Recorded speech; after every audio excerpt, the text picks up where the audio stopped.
Every veteran rider has a mental list. It gets updated at every fuel stop right after someone does something so incredibly stupid it takes 5 miles of open road to stop being annoyed about it.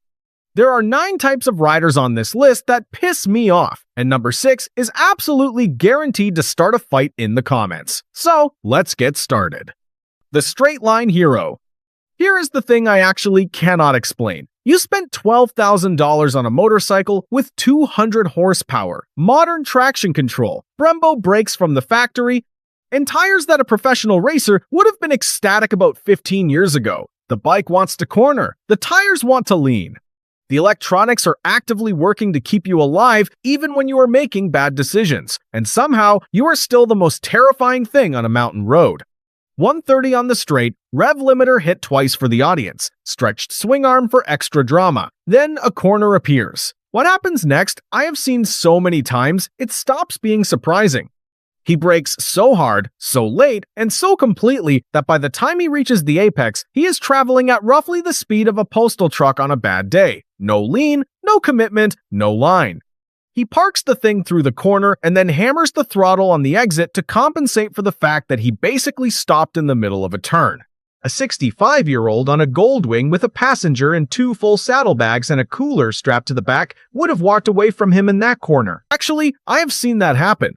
The Goldwing just rolls through smooth and disappears. The leader bike guy is still untangling himself from the outside of the lane. Traction control keeps bad riders alive longer than a smaller bike would. That is not a compliment. It just delays the conversation with themselves that they need to have. The Rolling Boombox. So, I want you to actually picture this. 6-inch marine-grade speakers mounted to a bagger, running off a cheap amplifier that is being pushed so hard it clips on every bass note. The result is not music. It is like the general shape of music. Distorted, blown out, recognizable only because Lynyrd Skynyrd has been played enough times that your brain fills in the gaps. At a red light, you cannot escape it. You are just there, trapped. Getting blasted with 94 decibels of someone else's taste in music while the rider next to you genuinely believes he looks like a movie character. Now, here is what actually gets me. The exhaust pipe faces backward. The speakers face outward. None of this noise is going toward the cars ahead that could theoretically be a safety concern. It is all going sideways and backward, which means it is hitting pedestrians, other riders, and people in stopped vehicles who did not sign up for any of this. At speed, he cannot even hear his own setup clearly because the wind and his own exhaust are both louder. This whole thing is a performance. It is not for safety, and it is not for him. It is for the people stuck next to him at stops who have no way out. I have watched guys with noise-canceling helmet speakers sit next to this man at a light and just slowly inch forward until they were past the crosswalk. I do not blame them. The Spec-Sheet Scholar. Let me tell you exactly how I know this guy before he opens his mouth. Pristine race leathers, color-matched gloves, knee pucks that look like they came out of the packaging this morning. Because they basically did, and then the tires wide chicken strips on both sides, which tells me the lean angle budget has never been spent. He finds me before my helmet is off, does not wait, just starts. Today, it is suspension sag, explained using a YouTube channel as the primary citation. He has the spec sheet for my bike memorized. Valve clearance interval, fork oil viscosity, stock spring rate, genuinely impressive recall for someone with about 1,800 miles of actual saddle time, which is a number he will not be volunteering. Mention conventional oil in an older carbureted bike and you are not leaving that parking lot for 45 minutes. Molecular shear rates, a forum thread from 2019 referenced like it is peer-reviewed literature, the whole thing. The engine he is concerned about has been running conventional oil since before he had a learner's permit and it is completely fine. I just nod. Look at the chicken strips. Not again. He is trying to make 3 months of winter research feel like it was worth something. I get that. But reading about riding and actually riding are 2 different things, and the tires on his bike are broadcasting that gap to everyone in the lot whether he realizes it or not. If you already spotted yourself in one of these, hit the like before the ego catches up with you. Subscribe. It gets less gentle from here. The traffic cop. Nobody made this guy road captain. I want to be very clear about that. He appointed himself somewhere around mile 1 and has been running a one-man traffic management operation ever since. One hand on the bars at any given time. The other arm is constantly out, pointing, flagging, gesturing at road features that every adult in the group can see perfectly well with their own functioning eyes. That painted center line has been on that road for 30 years. The shadow from the overpass is not a pothole. The gravel on that shoulder is visible. The sun is up, it is not camouflaged, nobody needed it, announced with a full-arm sweep at 55 miles per hour. What actually gets me is the mechanical result of all the signaling. He drifts wide in corners because his body position is wrecked from the flagging that happened 2 seconds before turn entry. He crosses the double yellow, not occasionally consistently because he is looking backward at the riders he is managing instead of forward at the road. His shift points are a mess. Well, of course they are. Both hands are never reliably on the bars at the same time. And the thing is, the hazard pointing is not for the group. The group has eyes. It is for him.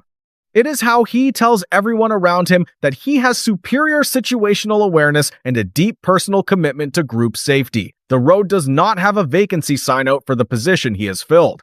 He saw an opening and he took it. Every group ride has one of these guys. Every experienced rider has learned to position themselves far enough back that the arm signals are no longer their problem. The Rev Bomb Guy.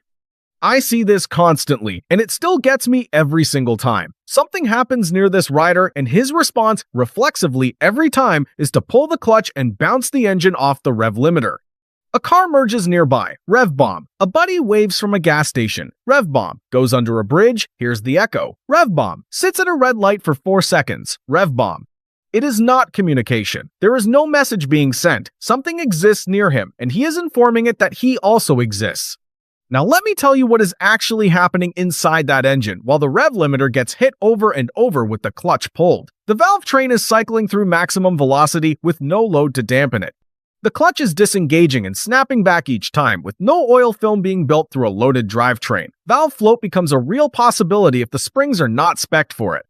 The clutch plates are absorbing dry shock engagements. The rider will not connect any of this to the habit when the clutch starts slipping at 28,000 miles instead of where it should give out. And he will blame the brand or the oil or some recall he heard about on a forum. Here is what authority actually sounds like on a motorcycle to anyone who knows what they are looking at. It is the throttle opened cleanly and progressively at corner exit. It is the gear change so smooth you cannot feel it register. That is what tells another experienced rider everything they need to know. The Rev Bomb tells that same rider the opposite, loudly, at whatever decibel level the aftermarket exhaust is currently achieving. The lay down legend. Every experienced rider has been at a fuel stop for this conversation. I have been there more times than I can count. He pulls up with road rash on one forearm and a broken mirror, and before you can say a single word, the story has already started. There was an emergency, a completely unforeseeable emergency. Wet leaves, maybe, or gravel. There may have been a deer involved. Position of the deer is somewhat uncertain depending on which version of the story this is. He had no choice. He made the heroic decision to lay it down.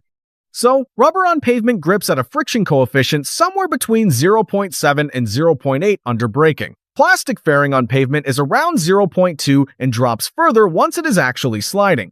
Human skin on pavement I will not put a number on, because the road rash on his forearm is right there doing the work for me. The bike does not stop faster sideways. That is not an opinion I am sharing.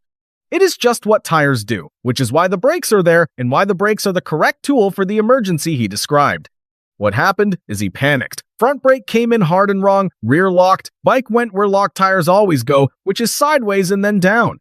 He has never once practiced emergency braking in a parking lot at low speed to find out where the limits actually are. He does not know his actual stopping distance.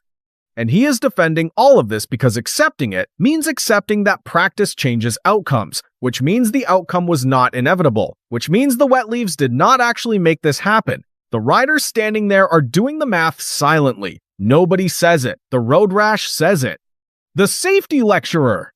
Look, I wear gear. I have opinions about gear. After enough years wrenching, I have seen what happens when good gear is there and when it is not, and those are very different outcomes. So I am not the guy saying gear does not matter. What I am saying is, there is a specific rider who has taken a personal safety decision and turned it into a character judgment about everyone who made a different one, and that rider is exhausting to be around.